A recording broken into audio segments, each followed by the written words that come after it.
All right, so I have here with me Dominica, who claims to be best friends with Mohbad. So apparently, she reached out to me with a lot of videos that she wants to clarify on some things, and she wants to expose some things that happened to Mohbad when he was alive. Now, I didn't believe until she started showing me multiple videos of herself and Mohbad, not just with Mohbad, but also with Mohbad's wife. Those videos will be playing at some point in this video.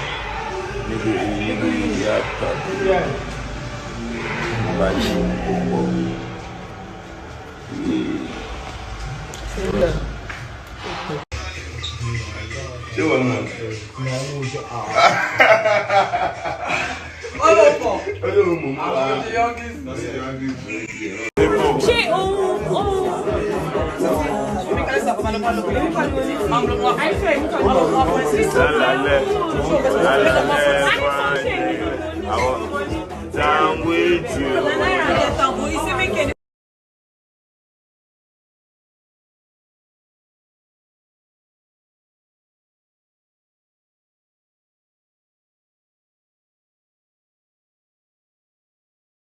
From Jersey, happy birthday to you, beautiful.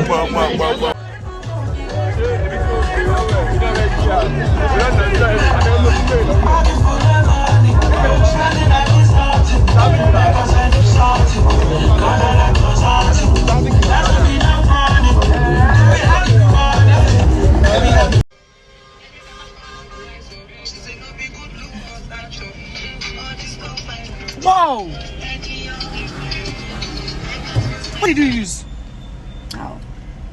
Like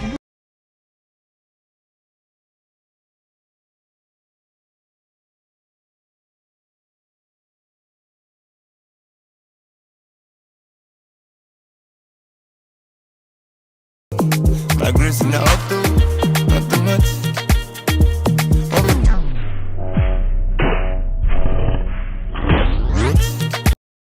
Everything you want to say to the public now, why did you decide to do it now? Why now? Because I can't die knowing what I know. I don't know. So, whatever thing you want to tell us now, who is going to fact check you to say what she's saying is true?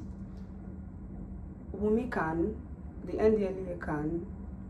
I feel like a lot of my friends and people around me can. And, yeah. Okay, so let's start with the NDLEA part.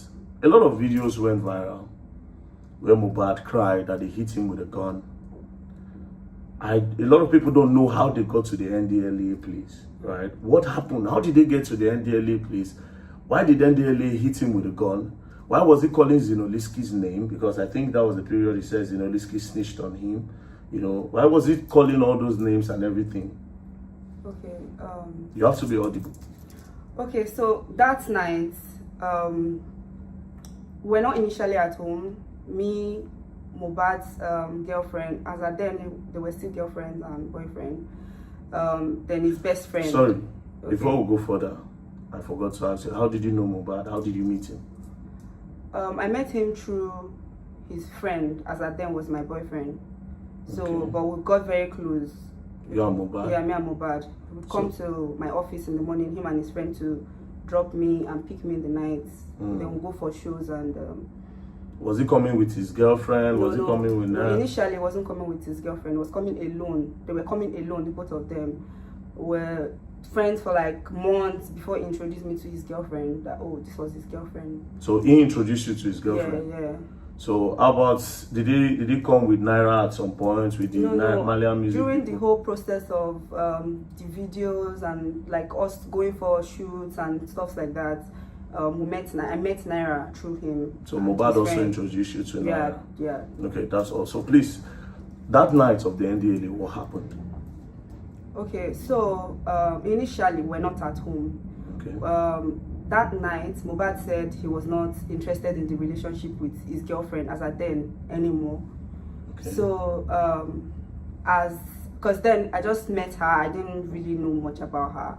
Okay. So my boyfriend as at then said we should go and beg on her behalf. We should go and beg him on our behalf, and we couldn't do it at Malian's house because Mohbad was always having a lot of people in his room.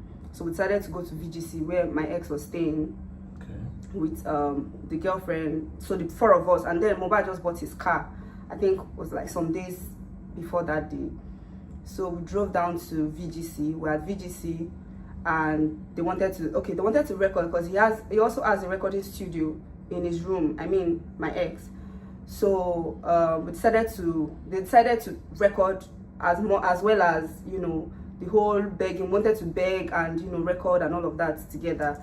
So during the process, they said they couldn't record with clear eyes. They have to buy smoke.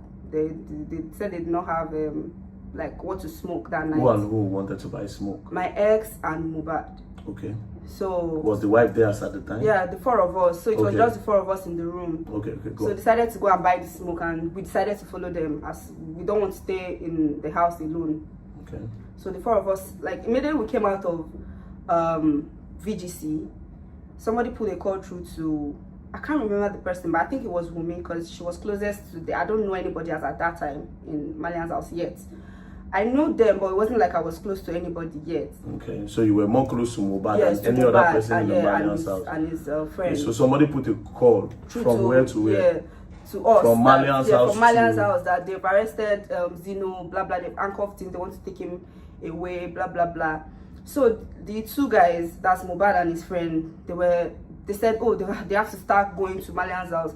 We now as ladies, we're trying to tell them, let's not go, let's wait. Maybe after the arrest, after taking them away, we can go back to the place. They were like, no, they can't let the NDLA carry their brothers away. Or so Mohbad says, you know, it's his brother. Yes, they can't let them carry them away. That they have to go and intercept them, and you know.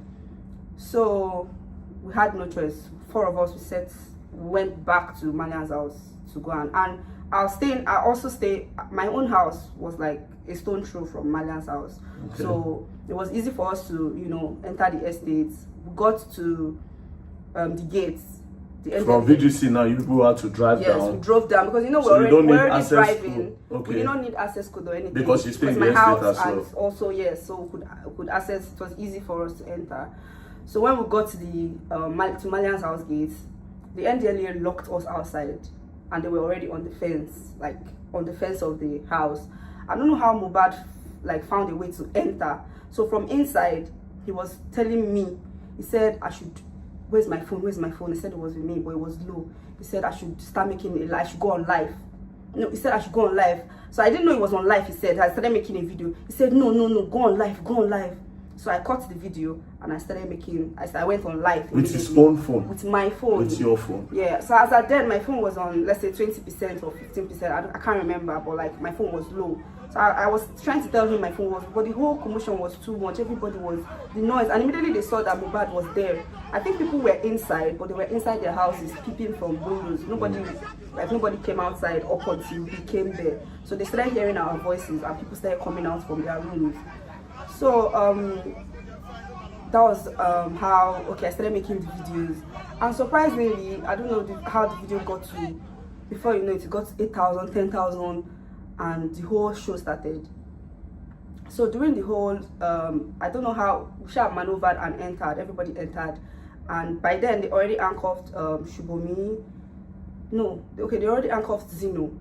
Okay. And they were dragging him on the floor. So the boys, all the guys were trying to fight that, no, you can't take him. Mohbad was quarreling with them, my ex was quarreling, everybody was quarreling with the NDLA people. You can't even, where's your warrant? Even if you want to come and arrest, where's your warrant? So we're all, you know, everybody was, I was just by the side making video, I was shouting.